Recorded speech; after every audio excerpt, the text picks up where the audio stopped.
fat, the fat twins. Yeah, one between fat twins or whatever it is, in shape of a bowl of fat. So anyway, once again, disclaimer, I don't have anything to do with this ghost stuff. But here we go, here's a ghost story. Growing up, my brother and I, a long time ago, acquired a Ouija board. When we were like early teenagers, and we lived at 805 2nd Street. The house has since been torn down a few years ago. But we sat in the basement, had a pool table, and it was built like a log cabin. And we sat there and said, hey, we're not going to move this little, I know it's got a specific name, the little thing that floats. And so we swore to, an oath there, hey, I'm not going to make it move, you're not going to make it move. So yeah, we sat on that picnic table, and the silly question was, I asked if I was going to get a new bike. I mean, innocent, and this little thing started moving. And well, that was it. We were done. Game over. So we abandoned it and ran back upstairs. And our basement was really dark, but it doesn't matter.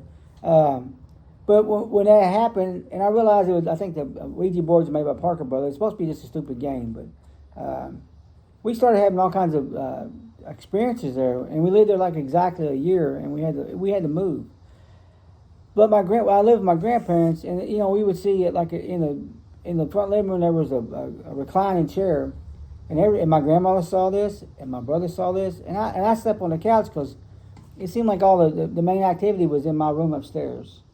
So I started sleeping downstairs, and so I sleep on the couch. But I was in the living room with this figure of this lady sitting in this chair. You could see her plain as day. And my grandmother would get up to go to work every morning, like at 4:30, because she worked at Zenith in Evansville on Fulton Avenue, blah, blah, blah.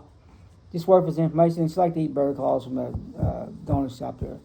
But she would sit in the kitchen and see this figure of this lady sitting in this chair. It was there every morning.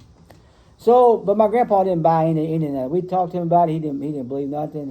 He didn't believe in ghosts, nothing. So let's fast forward. We fled the house. It was like almost exactly a year to the date. So years and years later, my grandpa got older. We got older. We all became adults, and my grandpa was living. My grandmother and my grandpa had separated, and he had been living in Henderson. It's a Henderson Manor, yeah, for like 15 years upstairs. And you can find Henderson Manor. In fact, you go on YouTube, you can find it.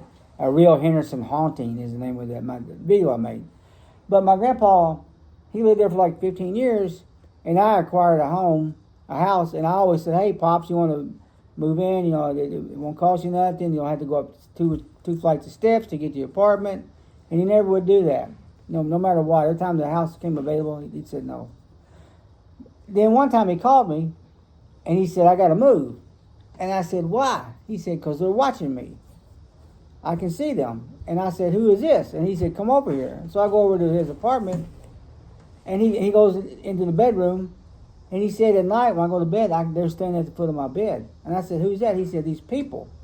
Now, the Henderson Manor during the Civil War was a hospital.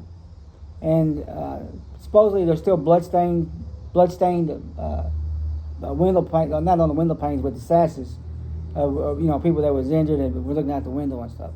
But my grandpa described like nurses from that time when they wore the big white hats. I don't know what they call them, but the heavy white gowns. He described a man wearing total black and a black hat. Old timey is what he referred to him as. And a little girl, he called it a dolly. He said a little girl had a dolly that she would hold, and they would stand at the foot of his bed every night. They would visit him every night, and the little girl would wave at my grandpa. And like I said, my grandpa was not, look at that, yeah. My grandpa was not superstitious, didn't believe in ghosts, like I said, none of that.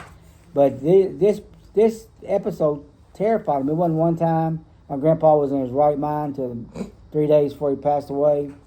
And so I had to move him out immediately. And at that time there was a local ghost group in town that we used to kind of like poke fun of. But I contacted them to see if they would contact the house owners and if they could do stay overnight and do all their little ghost experiments and stuff. And the male there was a couple that owned the apartments, and the guy was all for it, and his wife was not for it whatsoever. Said no, not gonna happen. So it never did happen. But I had to move my grandpa out immediately. And I put him in the house where he lived until he passed away. So from then on out, from time to time, I'd say, "Hey, Pops, do you ever see those people?" And he would always say, "No, they live over there at that apartment house. They don't live over here. They stayed at that house." And but anyway, that's my ghost story. It's true. My grandpa was that story he told over and over and over. He never swayed from it. Never said it was anything but what he saw. But I recorded him before he passed away. The day I was moving him out of the house, we walked around that apartment, and he showed me all what he saw and where they stood. So if you go to YouTube, I'll put a link in the description. But it's called A Real Henderson Haunting, and it's been on YouTube for about 10 years. But anyway, that's pretty cool. That's my ghost story. Anything else before we go? I know it's 8 is creeping in. You can still get 8. He's available. Yeah. I got a couple more stories like that. Can you do it in 2 minutes, or we need to come back?